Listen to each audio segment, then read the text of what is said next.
Pembacaan dari Injil Yohanes. Janganlah gelisah hatimu, percayalah kepada Allah, percayalah juga kepadaku. Di rumah Bapakku banyak tempat tinggal. Jika tidak demikian, tentu aku mengatakan kepadamu. Sebab aku pergi dari situ untuk menyediakan tempat bagimu. Dan apabila aku telah pergi dari situ dan telah menyediakan tempat bagimu, aku akan datang kembali dan membawa kamu pergi ke tempat itu, supaya di tempat di mana aku berada, kamu pun berada. Dan kemana aku pergi, kamu tahu jalan ke situ. Kata Thomas kepadanya, Tuhan, kami tidak tahu kemana Engkau pergi. Jadi bagaimana kami tahu jalan ke situ? Kata Yesus kepadanya, Akulah jalan dan kebenaran dan hidup. Tidak ada seorang pun yang datang kepada Bapa kalau tidak melalui aku.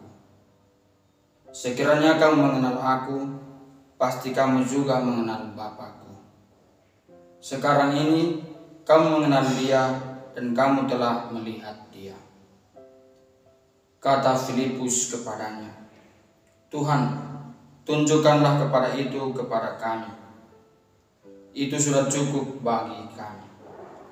Kata Yesus kepadanya, telah sekian lama aku bersama-sama kamu, Filipus, namun engkau tidak mengenal aku. Barang siapa telah melihat aku, ia telah melihat Bapa. Bagaimana engkau berkata, tunjukkanlah Bapa itu kepada kami? Tidak percayakah engkau bahwa aku di dalam Bapa dan Bapa di dalam aku? Apa yang aku katakan kepadamu, tidak aku katakan dari diriku sendiri, tetapi Bapa yang diam di dalam aku, Dialah yang melakukan pekerjaannya. Percayalah kepadaku bahwa aku di dalam Bapa dan Bapa di dalam aku, dan Bapa di dalam aku. Atau setidak-tidaknya percayalah pekerjaan-pekerjaan itu sendiri. Aku berkata kepadamu, sesungguhnya barang siapa percaya kepadaku, ia akan melakukan juga pekerjaan-pekerjaan yang aku lakukan, bahkan pekerjaan-pekerjaan yang lebih besar daripada itu. Sebab aku pergi kepada Bapa, dan apa juga yang kamu minta dalam namaku, aku akan melakukannya, supaya kamu dipermuliakan di dalam Anak. Jika kamu meminta sesuatu kepadaku dalam namaku, aku akan melakukannya. Jikalau kamu mengasihi aku, kamu akan menuruti segala perintahku. Aku akan meminta kepada Bapa, dan Ia akan memberikan kepadamu seorang penolong yang lain, supaya Ia menyertai kamu selama-lamanya. Demikianlah Injil Tuhan. Bapak, Ibu, saudara-saudara yang terkasih dalam Kristus, pada hari ini Gereja Katolik merayakan pesta Santo Filipus dan Yakobus Rasul. Kedua rasul ini telah berjuang untuk meneguhkan dan memperkokoh iman umat, maka perlu kita kenang dan kita teladani dalam kehidupan kita setiap hari. Filipus berasal dari Betsaida di Galilea. Filipus sendiri merupakan murid dari Yohanes Pembaptis. Dalam kisah pemanggilan murid-murid Yesus, Filipus dipanggil oleh Yesus sebagai murid setelah Yesus memanggil Petrus dan Andreas. Filipus mewartakan Injil di Fizeria, sebuah kota di Asia Kecil. Menurut Klemes dari Alexandria, Filipus dalam pewartaannya mengalami penderitaan dan penganiayaan yang hebat, bahkan sampai ia disalibkan dengan kepala di bawah, sebagaimana yang dialami juga oleh Rasul Petrus di Roma. Filipus adalah seorang yang selalu bersikap spontan tanpa ragu-ragu, ia sendiri tanpa ragu mengikuti panggilan Yesus. Sementara itu, Rasul Yakobus merupakan seorang Rasul Yesus. Ia dikenal sebagai anak Alfeus. Sebelum menjadi murid Yesus, Yakobus bekerja sebagai seorang petani.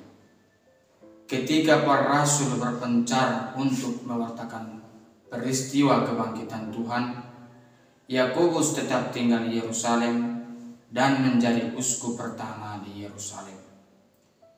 Ia sangat dihormati oleh orang-orang Yahudi. Yakobus dijuluki sebagai yang adil karena ia mengetahui segala hukum Yahudi. Bapak Ibu saudara-saudara yang terkasih dalam Kristus, dalam bacaan-bacaan suci, secara khusus dalam bacaan Injil, mengisahkan tentang pengajaran iman yang diberikan oleh Yesus kepada para muridnya. Yesus meminta para murid untuk percaya kepadanya karena Yesus adalah jalan, kebenaran, dan hidup. Yesus adalah jalan menuju ke surga, dan Dia adalah satu-satunya jalan yang menuju ke rumah Bapa. Tidak ada jalan yang lain, karena hanya ada satu Tuhan dan satu pengantara antara Tuhan dan manusia yang terpenuhi dalam Kristus Yesus. Yesus Kristus adalah gambaran dari Tuhan yang tidak terlihat. Jika kita bersatu dengan Kristus melalui iman, harapan, dan kasih, maka kita tidak diragukan lagi bahwa kita akan berada dalam persekutuan yang tidak hanya dengan Yesus, tetapi juga dengan Bapa-Nya. Kepercayaan kepada Yesus memberikan harapan baru kepada para murid bahwa mereka akan memperoleh tempat persekutuan dengan Allah. Peneguhan ini sekaligus mengajak kita untuk melaksanakan tugas perutusan yang Tuhan sendiri telah menunjukkannya kepada kita berdasarkan pada tanggung jawab kita masing-masing. Kita semua dipanggil untuk meneruskan karya Tuhan bagi dunia, mewartakan cinta kasih Allah melalui perbuatan-perbuatan kasih kepada sesama. Bapak Ibu saudara-saudara yang terkasih dalam Kristus, dalam homili Misa Kudus, Paus Fransiskus menegaskan bahwa kehidupan setiap umat beriman Kristiani terpusat pada Yesus Kristus. Yesus sendiri mengatakan bahwa Ia adalah jalan dan kebenaran, dan kehidupan Yesus memberikan hidup, mengungkapkan dirinya sebagai kebenaran, dan mengajak kita untuk mengikutinya sebab Ialah jalan. Setiap umat beriman terpanggil untuk mengenal Yesus Kristus.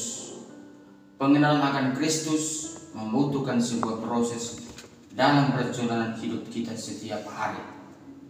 Mengenal Kristus adalah pekerjaan yang paling penting, karena dengan mengenal Kristus kita juga mengenal Bapa.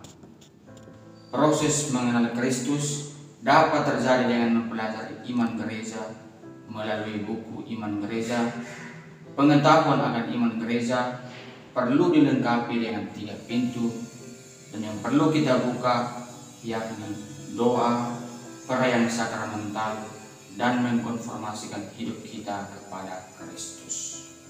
Pengetahuan akan iman gereja perlu diperkukuhkan dalam doa yang serentak membantu kita untuk mengenal diri Yesus Kristus dan memperdalam iman kita kepadanya. Melalui perayaan-perayaan sakramental gerejawi, kita memperoleh kegembiraan karena merayakan Yesus dalam sakramen-sakramen gerejawi.